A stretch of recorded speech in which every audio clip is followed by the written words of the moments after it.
Mission di ba kayo?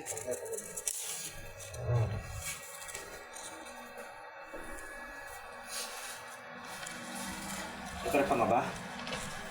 Okay.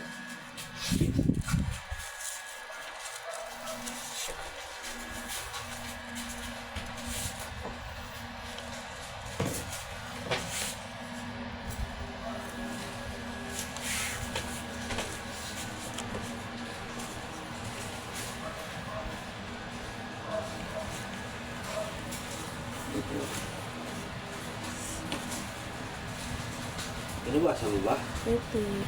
Ano? Paano? Dito na ka. Ibinayad ni Rina. Kahit ang oras lang. Nakagam.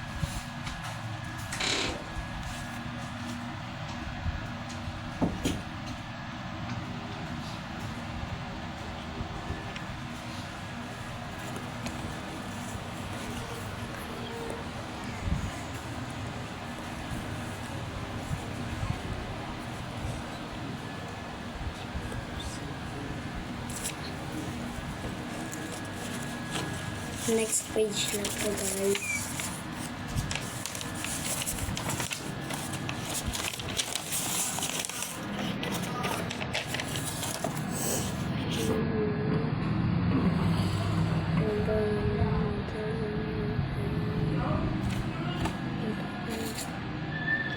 Sa pinakamaliit na duwest o place volume, ang pagtatantiya ang ating ginagawa upang mapabilis ang pagbibilang ng mga bilang sa araling ito ay inaasahang mayroon o ang mga numero sa pinakamaliit na sampuan, tens, daanan, hundreds, at libuhan, thousands.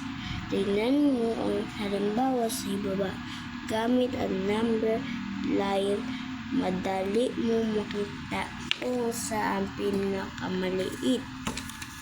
Ang pinakamaliit ay 30 to 40.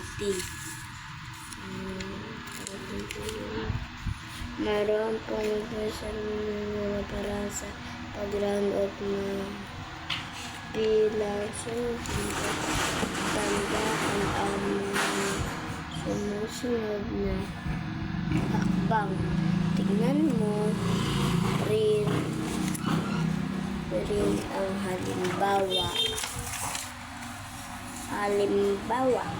Sa kanan, tingnan ang digit na i-round off. Ayan. Sa place volume ito, 2.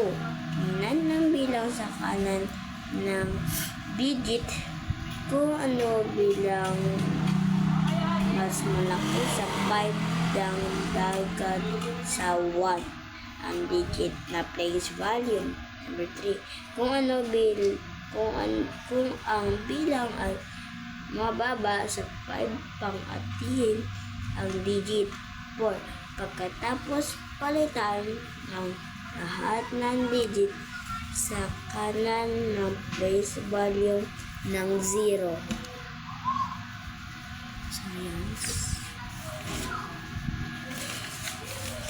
Science mo ako, guys.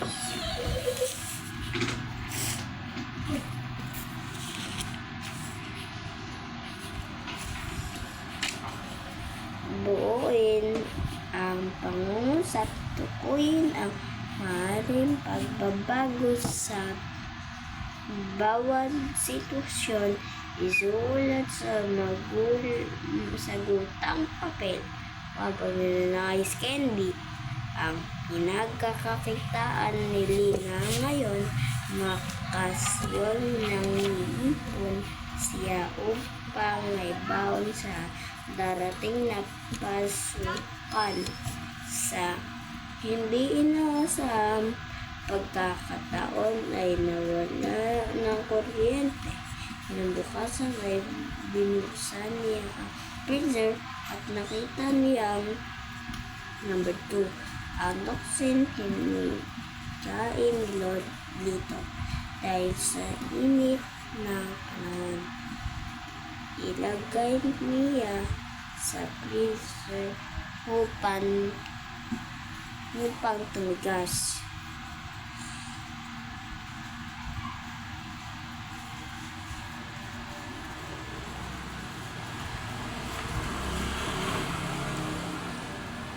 Number 3, pagkatapos maligo, nakasanayan na ni Nena ang ng bundok gamit ang blower. Number 4, si Aling Nena ay bumili ng solid air fresheners para sa kanilang bahay. Ang kanyang anak na si Lilia ay nagtataka kung bakit ang solid air fresheners sa paglipas ng araw. 5, madalas mapansin ni Lena ang mga damo sa kanilang hardin. Tuwing umaga kapag tinignan niya ang lupa, hindi naman umulang kinakagabihan. Tapos sa po tayo dito, naman sa kabilang page. Ay, dito.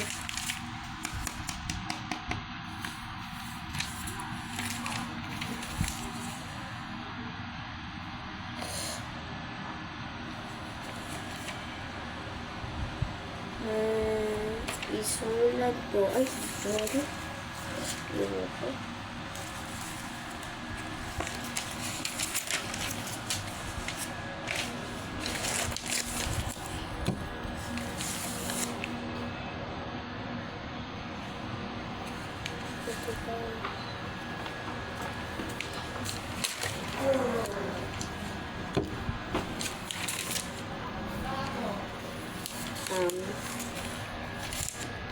Ang sumunod na 1, may ilang bagay na nakikita sa tahanan o paraan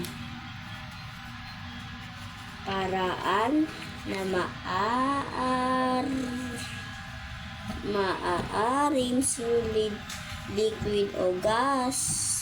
2, ang mga kagamitang makikita sa palengke ay may masamang naidudulot sa ating pang-araw-araw na gawain. Number 3, may mga bagay na mayroong masamang dulot sa mga tao, hayop at halaman kung ito ay wasto ang pagkakagamit. Number 4, huwag tayo maingat sa paggamit ng mga bagay na matutulis, matatalim, maiinit, mabibigat at ginagamitan ng kuryente. Number 5, mahalagang halaman at isa-isip ang wastong paggamit ng solid, liquid at gas upang maiwasan ang aksidente at mabuting dulot ng mga ito.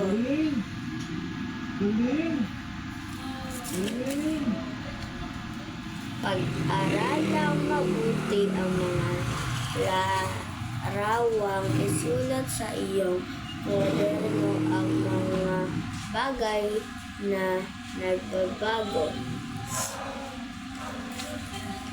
Pag-aral lang mabuti ang mga larawang, isulat sa iyong kwaderno ang mga bagay na pagbabago, ang pisikal na anyo kapag malamig sa temperatura.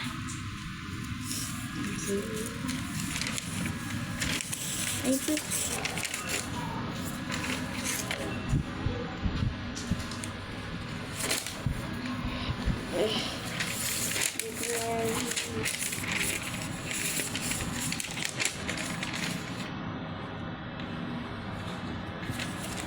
Dito naman tayo ay, dito tayo sa ano subject? Mathematics. Sa mathematics guys. Ito.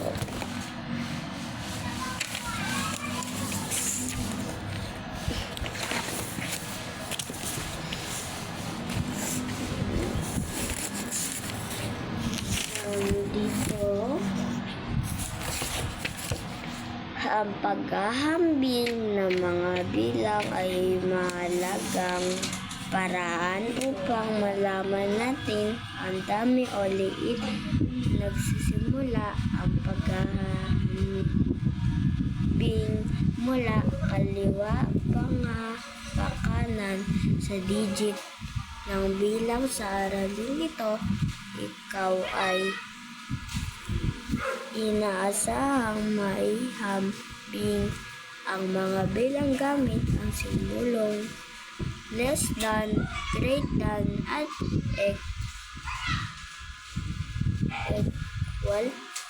equal. Maisaayos ang digit mula sa pinakamaliit hanggang sa pinakamalaking digit.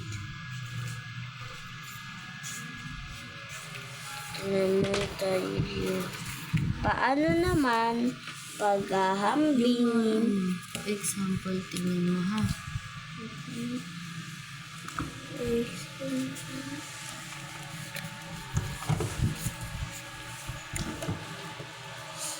Paano naman paghahambingin ang tatlo o higit pang mga bilang?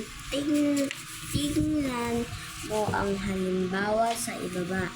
Alamin mo kung paano pinagsunod-sunod ng ang mga bilang ayon sa hinihingi. Halimbawa, 3, 9, kung ayusin ang mga bilang na 3,300